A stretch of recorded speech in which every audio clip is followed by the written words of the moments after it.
আজকে ইনশাআল্লাহ তাআলা একটি গুরুত্বপূর্ণ বিষয় নিয়ে কথা বলবো। তৌফিক ইল্লা বিল্লাহ আলাইহি তাওয়াক্কালতু ওয়া ইলাইহি উনীব। যে বিষয়টির সাথে আজকের এই মাস, সমসাময়িক প্রেক্ষাপট এবং বিশ্ব জড়িত আছে। আল্লাহ পাক আমাদের সবাইকে আলোচনা শুনে বুঝে আমল করার তৌফিক এনায়েত করুন, আমিন। তো আমি আলোচনা শুরু করতে চাচ্ছি একটা মূল জায়গা থেকে, যে মুসলিম উম্মার বা মুসলিম জাহানের একজন জাতির পিতা আছেন, তার নাম কি? মাশাআল্লাহ, ইব্রাহিম আলাইহিস সালাম। ইব্রাহিম আলাইহিস সালামের দুইজন সন্তান, একজন ইসমাঈল আলাইহিস সালাম, আরেকজন ইসহাক আলাইহিস সালাম। আলোচনা একটু মন দিয়ে শুনতে হবে, কোনো অংশ যদি মিস করে ফেলেন তাহলে হয়তো বুঝতে পারবেন না পরের অংশটা। আবুল আম্বিয়া ওয়াল মুরসালিন, অর্থাৎ নবীগণের পিতা ইব্রাহিম আলাইহিস সালামের দুইজন সন্তান। একজন সন্তানের নাম ইসমাঈল আলাইহিস সালাম, আরেকজনের নাম ইসহাক আলাইহিস সালাম। ইসমাঈল আলাইহিস সালাম জন্ম নিয়েছেন হাজরা আলাইহিস সালামের গর্ভে, আর হাজরা আলাইহিস সালামকে রেখে আসা হয়েছে কোথায়? মক্কায়। তো এখান থেকে ইসমাঈল আলাইহিস সালামের বংশ চলতে চলতে এক পর্যায়ে এই বংশে সর্বশেষ এবং চূড়ান্ত নবী মুহাম্মদ সাল্লাল্লাহু আলাইহি ওয়াসাল্লামের জন্ম হয়। ঠিক আছে, তাহলে আমরা হচ্ছি বনু ইসমাঈল। ইসমাঈল আলাইহিস সালামের বংশের পুরো সিলসিলায় একজন নবী পাওয়া যায়, তিনি হচ্ছেন আমাদের নবী মুহাম্মদ রাসূলুল্লাহ সাল্লাল্লাহু আলাইহি ওয়াসাল্লাম। আর আরেকজন সন্তান ইব্রাহিম আলাইহিস সালামের, তার নাম কি? ইসহাক আলাইহিস সালাম। ইসহাক আলাইহিস সালাম জন্মগ্রহণ করেছেন সারা আলাইহিস সালামের গর্ভে। আমরা বুঝতে পারলাম যে নবীগণের একাধিক স্ত্রী ছিল। পশ্চিমা সভ্যতা আমাদেরকে শিখিয়েছে যে একজন সৎ ব্যক্তির একটাই স্ত্রী থাকতে পারে। একজন চরিত্রবান এবং সৎ ব্যক্তির একজন স্ত্রী থাকতে পারে, যার একাধিক স্ত্রী আছে তার চরিত্র ভালো না। এটা পশ্চিমারা আমাদেরকে শিখিয়েছে, এবং পশ্চিমা গোলকধাঁধায় যারা নিজেদের দর্শন হারিয়ে ফেলেছে তারাও এই মতাদর্শে বিশ্বাস করে। তবে তারা এটা বিশ্বাস করে যে একজন স্ত্রী থাকলেও একাধিক মেয়ের সাথে শারীরিক সম্পর্ক রাখা ভালো। আর ইসলাম বিশ্বাস করে যে যদি কারোর সাথে শারীরিক সম্পর্ক রাখতেই হয় তাকে স্ত্রীর মর্যাদা দিতে হবে। তো যাই হোক, ইব্রাহিম আলাইহিস সালামের দুইজন স্ত্রী ছিলেন। সারা আলাইহিস সালামের গর্ভে ইসহাক আলাইহিস সালাম জন্মলাভ করেন, এবং সেটা অনেক দেরিতে, অনেক বয়স হওয়ার পরে, বার্ধক্যে উপনীত হওয়ার পরে। তো ইসহাক আলাইহিস সালামের ছেলের নাম হচ্ছে ইয়াকুব আলাইহিস সালাম। তারা থাকতেন শামে, অর্থাৎ প্যালেস্টাইনে। আর ইসমাঈল আলাইহিস সালাম তারা থাকতেন মক্কায়। দুইটা জায়গা আপনি চিনতে পারছেন, প্যালেস্টাইন আর একটা হচ্ছে মক্কা। মক্কা ইসমাঈল আলাইহিস সালাম, যার সিলসিলায় মুহাম্মদ সাল্লাল্লাহু আলাইহি ওয়াসাল্লাম, আমরা যার উম্মত। আর ওই যে প্যালেস্টাইন, শাম দেশ, সিরিয়া, জর্ডান, লেবানন, প্যালেস্টাইন, এই জায়গাটাকে বলা হয় শাম।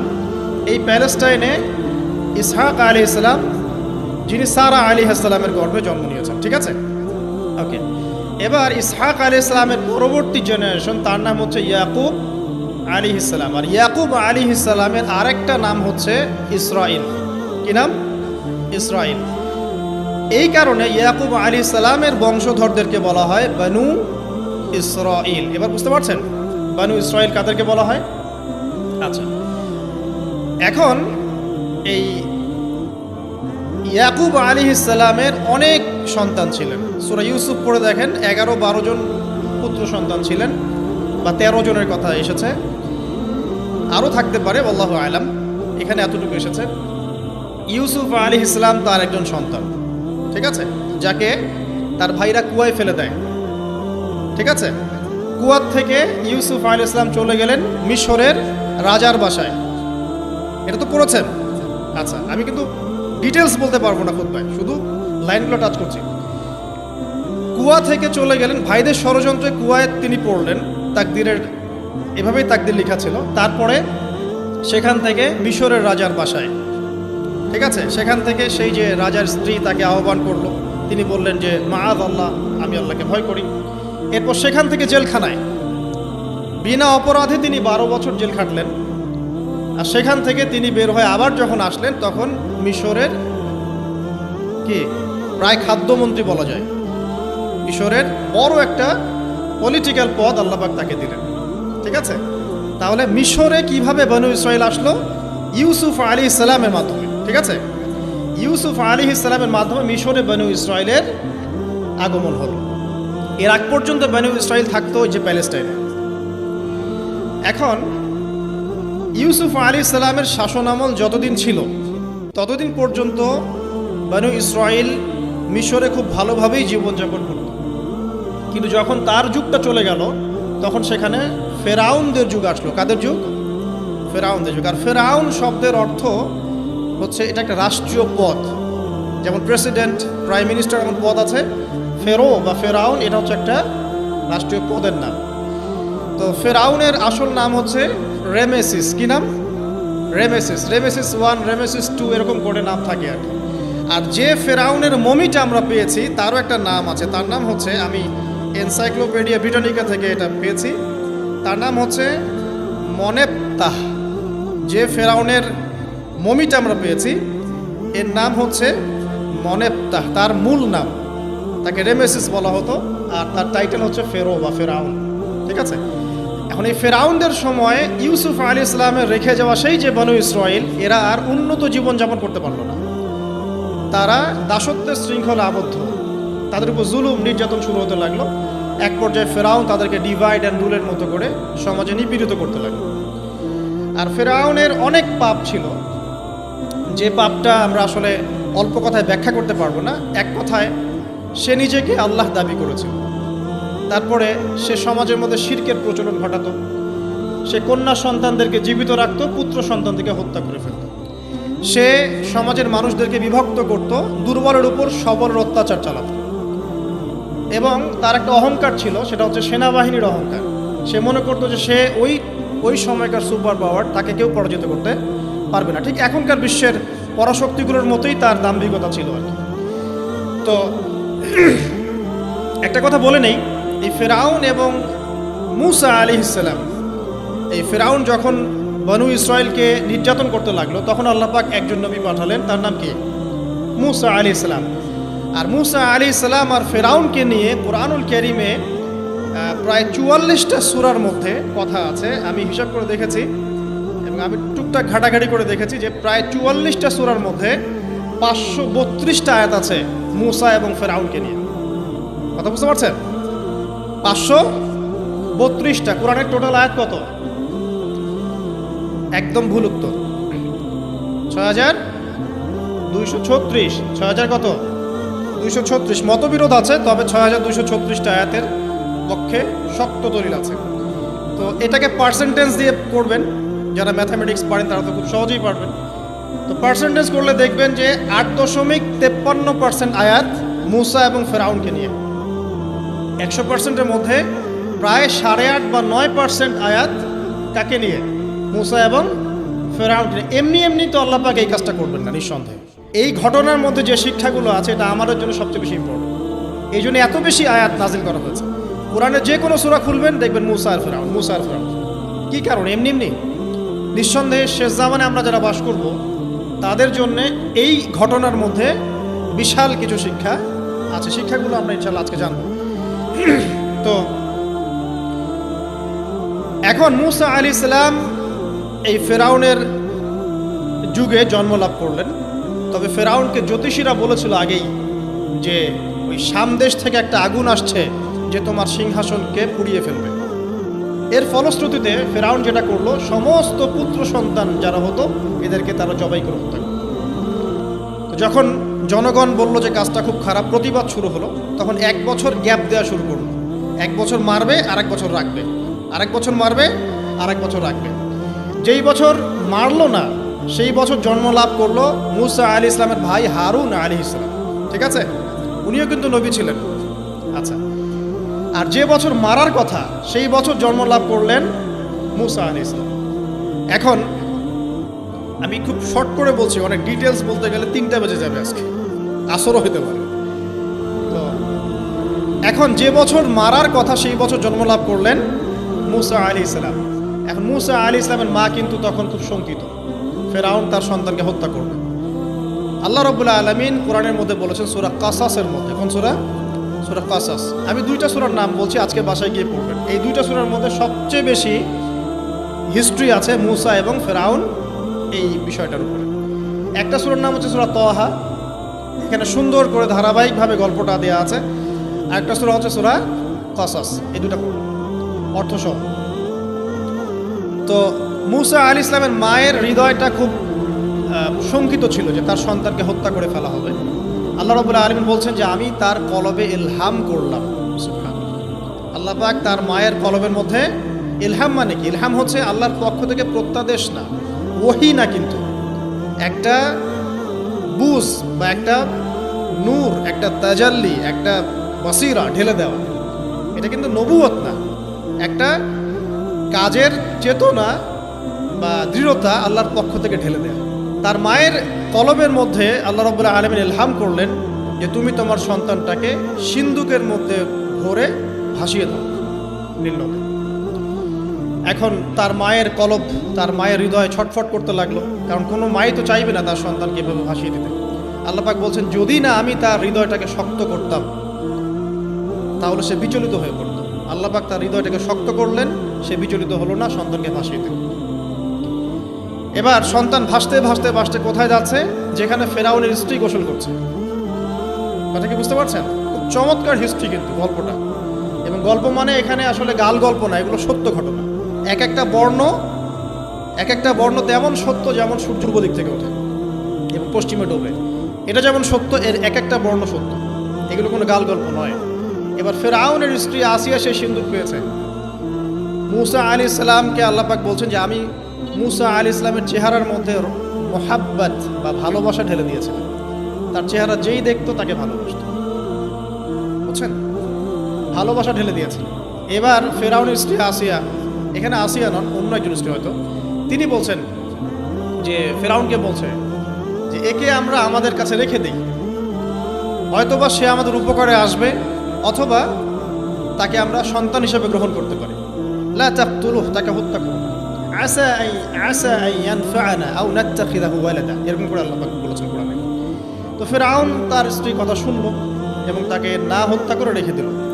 আর আল্লাহ রাব্বুল আলামিনের কি কৌশল! ওয়া মাকারু ওয়া মাকারুল্লাহ, যেই মূসাকে হত্যা করার জন্য বছরের পর বছর হাজার হাজার শিশুকে হত্যা করা হয়েছে, সংখ্যাটা লাখ লাখও হতে পারে, সেই মূসা আলাইহিস সালামকে আল্লাহ পাক ফেরাউনের ঘরেই লালন পালন করতে লাগলেন। চিন্তা করলেন? এবার মূসা আলাইহিস সালাম যখন যুবক হলেন, আমি সংক্ষিপ্ত করছি, যখন যুবক হলেন তখন একদিন দেখলেন যে রাস্তায় দুজন ব্যক্তি ঝগড়া করছে। সূরা কাসাসের মধ্যে আছে, ফাইটিং, স্ট্রিট ফাইট। তো একজন ব্যক্তি হচ্ছেন বনু ইসরাইলের, আরেকজন হচ্ছে ফেরাউনের সেনাবাহিনীর। এখন মূসা আলাইহিস সালাম কার পক্ষ নেবেন? তিনি বনু ইসরাইলের পক্ষ নিলেন। তিনি গিয়ে তাকে বাঁচানোর চেষ্টা করলেন এবং শুধু একটা ঘুষি দিয়েছেন, ফাওয়াকাযাহু, একটা ঘুষি, ফাকাদা আলাইহি, এবং এই একটা ঘুষিতেই সেই ব্যক্তি ডেড। এটা কোরআনে আছে, সূরা কাসাস। তার মানে কোরআন দলিল দিচ্ছে যে মানুষের বডিতে এমন এমন পার্টস আছে, এমন এমন জায়গা আছে যেখানে একটা ঘুষি মারলেও মানুষ মারা যেতে পারে। কি বুঝলেন? যারা মার্শাল আর্ট শিখেছেন বা শিখছেন তারা এটা আরও ভালো বুঝবেন। মানুষের এই বডিতে এমন অনেকগুলো জায়গা আছে, 7টা বা 8টা বা 10টার মতো, যেখানে একটা ঘুষি দিলেও মানুষ মরতে পারে। তো ভালো কিছু শিখলে, ঠিক আছে? টিকটক প্রজন্ম না হয়ে আর এই মোবাইলে লুডো না খেলে ভালো কিছু শেখেন, ইনশাআল্লাহ কাজে দিবে। আত্মরক্ষা শেখা খারাপ?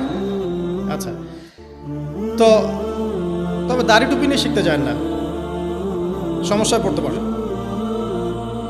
তো এখন একটা ঘুষিতে সেই ব্যক্তি মারা গেল।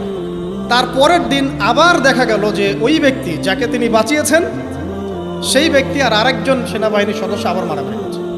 এবার মূসা আলাইহিস সালাম বললেন যে তুমি তো একটা বোকা মানুষ। এবার সে আবার চড়াও হতে শুরু করলো মূসা আলাইহিস সালাম, কিন্তু এবার একজন ব্যক্তি এসে তাকে বললেন যে গতকাল তুমি কিন্তু একজনকে হত্যা করেছো এক ঘুষিতে, আজকে আবার তুমি এই কাজ করতে যাচ্ছ, তুমি তো এখানে স্বৈরাচারের মতো আচরণ করছো।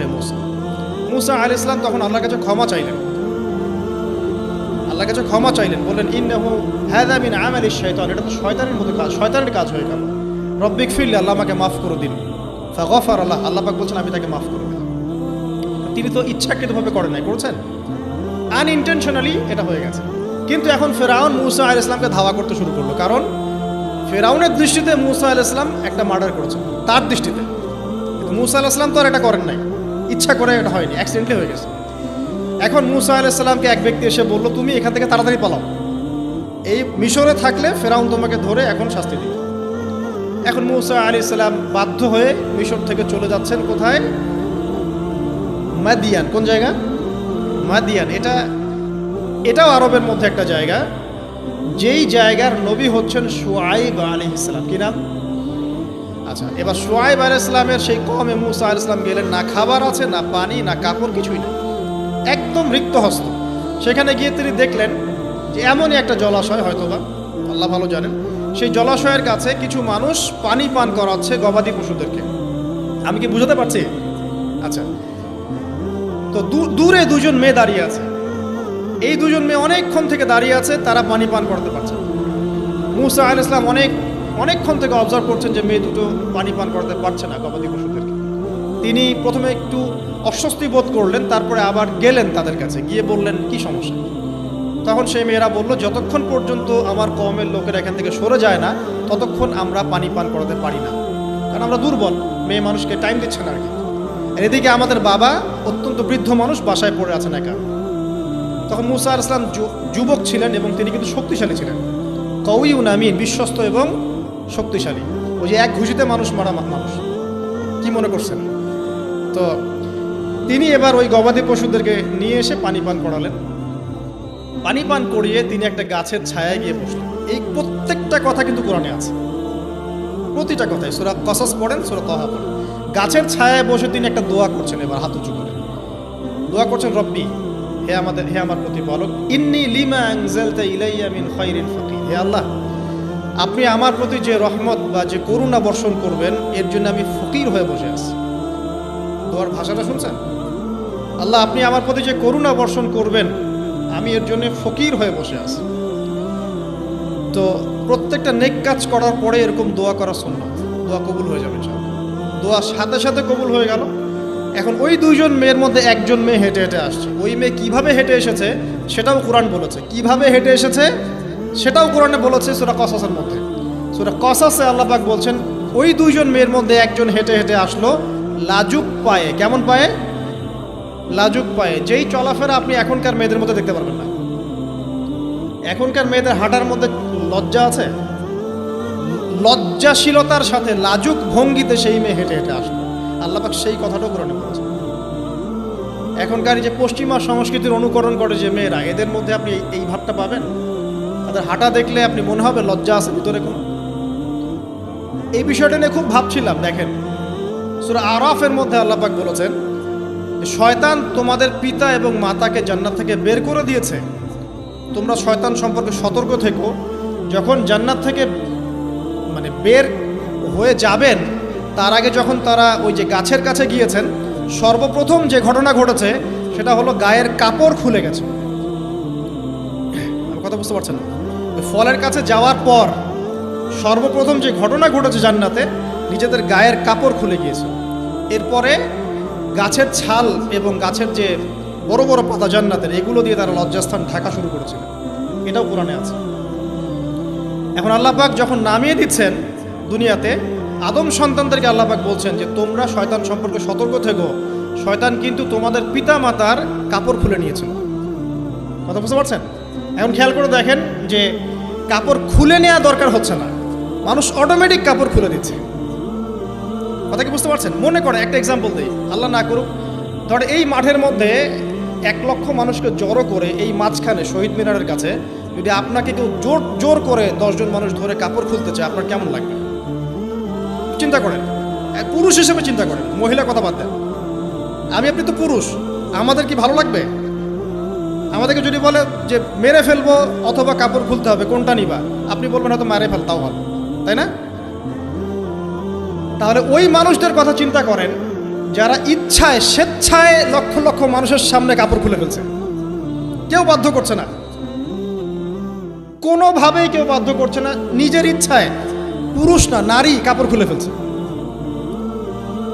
মিউজিক ইন্ডাস্ট্রি বলেন, ফিল্ম ইন্ডাস্ট্রি বলেন, এই যে এখনকার যে শোজগুলো বলেন, হাওয়ায় তো মারতেছে দেশ এখন, তাই না? তো এই যে বিষয়গুলো দেখছেন, গেট আপ, ড্রেস কোড, মানুষ কি এটাকে জোর করে খুলে নিয়েছে গা থেকে? ইচ্ছা করে খুলে দিয়েছে। তাহলে এদের অবস্থান চিন্তা করেন যে এদেরকে কার সাথে তুলনা করবেন আপনি এখন? যদি বলেন পশুর সাথে, আমি বলবো তুলনা ঠিক হয়নি, কারণ কোনো পশুও নগ্ন চলে না। চলে? কোনো পশু নগ্ন চলে না। তুলনা একটা জাতির সাথে করতে পারেন। ওই যে ব্রাজিলের আমাজন জঙ্গল আছে, ওখানে দেখবেন কিছু কবিলা আছে যারা সমাজ থেকে টোটালি ডিটাচড, জানে না কাপড় কেমন করে পরতে হয়, সভ্যতা কি, সংস্কৃতি কি, ন্যায় কোনটা অন্যায় কোনটা। ওদের গেট আপগুলো দেখবেন, এদের গেট আপগুলো দেখবেন সেম। তাহলে এদের আদর্শ কোথায়?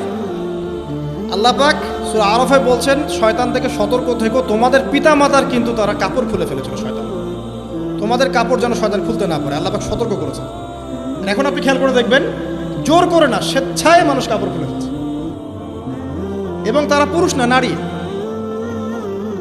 তো যে জায়গায় আসছিলাম, ওই মেয়ের হেঁটে আসাটা আল্লাহ রাব্বুল আলামিন ব্যাখ্যা করেছেন। সেই মেয়ে, দুইজন মেয়ের একজন মেয়ে হেঁটে হেঁটে আসছে মূসা আলাইহিস সালামের কাছে লাজুক ভঙ্গিতে, লজ্জায় মুখ নত করে, লজ্জাশীলতার সাথে এসে বলছেন যে আমার বাবা আপনাকে ডাকছে। তার বাবাকে? শুআয়ব আলাইহিস সালাম, আমার বাবা আপনাকে ডাকছে। এবার তিনি গেলেন শুআয়ব আলাইহিস সালামের কাছে, গিয়ে তার কিসসা বা কাহিনীটা বললেন। শুআয়ব আলাইহিস সালামও কিন্তু একজন নবী এবং জবরদস্ত নবী। বলে রাখি, শুআয়ব আলাইহিস সালামের কওম সর্বপ্রথম সেই কওম যাকে ভূমিকম্প দিয়ে ধ্বংস করা হয়েছিল। সর্বপ্রথম পৃথিবীতে ভূমিকম্প দিয়ে যে কওমকে ধ্বংস করে দেওয়া হয়েছে সেটা হচ্ছে শুআয়ব আলাইহিস সালামের কওম। আর তিনটা বড় বড় ভূমিকম্প আমাদের সামনে অপেক্ষা করছে শেষ জামানায়। তিনটা হবেই, একটা পৃথিবীর পশ্চিম দিকে, একটা পৃথিবীর পূর্ব দিকে। আর পূর্ব দিক বলতে কিন্তু আমাদের দিক, Indonesia, Malaysia, Bangladesh, Pakistan, Sri Lanka, India, এই পুরো জায়গা হচ্ছে পূর্ব দিক। আর পশ্চিমা সভ্যতা তো বোঝেন পশ্চিম কোন দিকে। আর একটা হবে পৃথিবীর মাঝখানে। মাঝখান কোনটা? এই যে জাজিরাতুল আরব, এখানে একটা হবে। এটা হবেই, কোনো বিজ্ঞানী ঠেকাতে পারবে না। তো শুআয়ব আলাইহিস সালামের কওম সেই কওম যাকে ভূমিকম্প দিয়ে ধ্বংস করা হয়েছিল। তো এখন মূসা আলাইহিস সালাম তার কাছে গিয়ে তার ঘটনাগুলো বললেন। শুআয়ব আলাইহিস সালাম তাকে বললেন, ঠিক আছে, আমার মেয়ের একটা দাবি। আমার মেয়ে বলেছে যে তুমি হচ্ছ বিশ্বস্ত এবং শক্তিশালী, তোমাকে যেন আমি আমার কাজে নিয়োগ করি। আসলে মেয়ে বাবাকে ইঙ্গিত একটা মানে মনের ভাব ব্যক্ত করছে। তখন তার বাবা সেই ভাবটা বুঝতে পেরেছেন। তিনি বলেছেন, ঠিক আছে, আমি আমার এই মেয়ের সাথে তোমাকে বিয়ে দিব। শর্ত কি? শর্ত হচ্ছে তোমাকে 8 বছর আমার এখানে কাজ করতে হবে। 8 বছর? কত বছর? 8 বছর কাজ করার বিনিময়ে আমি তোমাকে আমার মেয়ের সাথে বিয়ে দিচ্ছি। আর যদি তুমি চাও তাহলে 10 বছর পূর্ণ করতে পারো। তো মূসা আলাইহিস সালাম বলেন, ঠিক আছে, আমাদের মাঝে আল্লাহ পাক সাক্ষী হিসেবে যথেষ্ট। এবার সেখানে মূসা আলাইহিস সালাম তার সংসার শুরু করলেন। 10 বছর অতিবাহিত হলো। তারপরে এখন মিশরে ফিরে যাওয়ার পালা। মূসা আলাইহিস সালাম তার স্ত্রীকে নিয়ে কোথায় যাচ্ছেন এখন? মিশর, তার হোম টাউন, ঠিক আছে, মাদারল্যান্ড। কিন্তু যাত্রা পথে তুয়া উপত্যকায় বিভিন্ন কিতাবে এসেছে তার স্ত্রীর প্রসব বেদনা শুরু হয়। তখন তিনি আগুন তালাশ করতে থাকেন। আগুন তালাশ করতে করতে আস্তে আস্তে তিনি এমন একটা জায়গার দিকে চলে যান, তুয়া উপত্যকায়, যেখানে দেখেন যে গাছের উপর আগুন জ্বলছে। এবং তখন আগুনকে ফলো করতে করতে হঠাৎ তিনি এক গায়েবী আওয়াজ শুনতে পান। আওয়াজটা হচ্ছে এমন, আমি একটু পড়ে শোনাই। আওয়াজটা হচ্ছে এমন যে, ইন্নী আনা রব্বুক ফাখলা'না আলাইক ইন্নাকা বিল ওয়াদিল মুকদ্দাস তুর। এই আওয়াজটা আল্লাহ পাকের। কার আওয়াজ? সুবহানাল্লাহ। আল্লাহ পাক মূসা আলাইহিস সালামের সাথে কথা বলছেন এই জায়গায়। আল্লাহ পাক বলছেন, নিশ্চয়ই আমি তোমার রব, তোমার জুতা খুলে ফেলো, কারণ তুমি একটা পবিত্র উপত্যকায় আছো। চিন্তা করতে পারেন? ওয়া আনা ইখতারতুকা, এবং আমি তোমাকে বাছাই করেছি হে মূসা, ফাসতামি' লিমা ইউহা, তুমি খুব মনোযোগ দিয়ে শোনো আমি তোমার কাছে যা ওহী করছি এটা মনোযোগ দিয়ে শোনো। ইন্নানি আনা আল্লাহ, নিশ্চয়ই আমি আল্লাহ। আল্লাহ বলছেন ইন্নানি আনা আল্লাহ, নিশ্চয়ই আমি আল্লাহ। লা ইলাহা ইল্লা আনা, আল্লাহ বলছেন আমি ছাড়া কোনো ইলাহ নেই। ফা'বুদনি, আমার ইবাদত করো। ওয়া আকিমিস সালাতা লিযিকরি, আমার স্মরণের জন্য সালাত কায়েম করো। ইন্নাস সাআতা লাআতিয়াতুন, নিশ্চয়ই কিয়ামত অবশ্যই আসবে। আকাদু উখফিহা, আমি এটাকে গোপন রেখেছি। লিতুজজা কুল্লু নাফসিন বিমা তাসআ, যাতে করে প্রত্যেক নফসকে তার প্রতিদান দেয়া যায়। ফালা ইয়াসুদ্দান্নাকা আনহা মান লা ইউমিনু বিহা ওয়াত্তাবা হাওয়াহু ফাতারদা, যারা প্রবৃত্তির অনুসরণ করে তারা যেন তোমাকে এই বিষয়টার প্রতি ঈমান আনা থেকে দূরে রাখতে না পারে। আল্লাহ পাক এই পর্যন্ত বললেন। এরপর আল্লাহ বলছেন ওয়ামা তিলকা বিয়ামিনিকা ইয়া মূসা, মূসা তোমার ডান হাতে এটা কি? মূসা আলাইহিস সালাম বলছেন যে ক্বালা হিয়া আসায়া, এটা আমার লাঠি। তার সাথে কি ছিল? একটা লাঠি। আতাওয়াক্কাউ আলাইহা ওয়া আহুশু বিহা আলা গনামি ওয়া লিয়া ফিহা মাআরিব উখরা, এই লাঠি দিয়ে আমি গাছের ডাল ছাটি, গবাদি পশুদেরকে চড়াই, এছাড়া আমি আমার বিভিন্ন কাজে লাঠি ব্যবহার করি। আল্লাহ পাক বলছেন ক্বালা আলকিহা ইয়া মূসা, মূসা এটা নিক্ষেপ করো দেখি, হাত থেকে ছুঁড়ে মারো। মূসা আলাইহিস সালাম ছুঁড়ে মারলেন। ফাআলকাহা, তিনি ছুঁড়ে মারলেন। ফাইযা হিয়া হাইয়াতুন তাসা, সাথে সাথে লাঠিটা ছোটাছুটি শুরু করলো সাপের মতো। অন্য সূরায় আছে এই দৃশ্য দেখার সাথে সাথে মূসা আলাইহিস সালাম উল্টা দিকে দৌড় দিয়েছিলেন। স্বাভাবিক, ভয় পাওয়া স্বাভাবিক। তো তখন আল্লাহ পাক বলেছিলেন যে তুমি ভয় পেও না, আমার কাছে নবীগণ ভয় পায় না। ঠিক আছে, অন্য সূরা এগুলো আছে, আমি শর্ট করে বলছি। এরপরে আল্লাহ পাক বললেন ক্বালা খুযহা ওয়া লা তাখাফ, তুমি এটাকে ধরো, এটাকে ভয় পেও না। সানুঈদুহা সিরাতাহাল উলা, তুমি ধরা মাত্রই সেটা আবার লাঠিতে রূপান্তরিত হবে। আরেকটা কাজ করো, ওয়াদমুম ইয়াদাকা ইলা জানাহিক, তোমার হাতটাকে বগলের নিচে নিয়ে যাও। তাখরুজ বাইদা মিন গায়রি সু, এটাকে বের করো, তারপর দেখবে এটা স্বচ্ছ আলো প্রদান করবে। বগলের মধ্যে হাত নিয়ে আসো, হাতটাকে বের করো, দেখবে হাত থেকে স্বচ্ছ আলো বের হবে। এই দুইটা মুজিজা আল্লাহ পাক তাকে দিলেন। আয়াতান উখরা, এটা আরেকটা নিদর্শন। তো এখানে কি হলো? মূসা আলাইহিস সালাম নবুয়ত পেলেন। Shortcut key? মূসা আলাইহিস সালাম কি পেলেন? নবুয়ত পেলেন। নবুয়ত পাওয়ার সাথে সাথে আল্লাহ পাক তাকে দুটো মুজিজা দিলেন। একটা হচ্ছে লাঠি, আরেকটা কি? হাত বগল থেকে বের করলেই কি হবে? আলো বের হয়ে যাবে। এবার তার ডিউটি কি?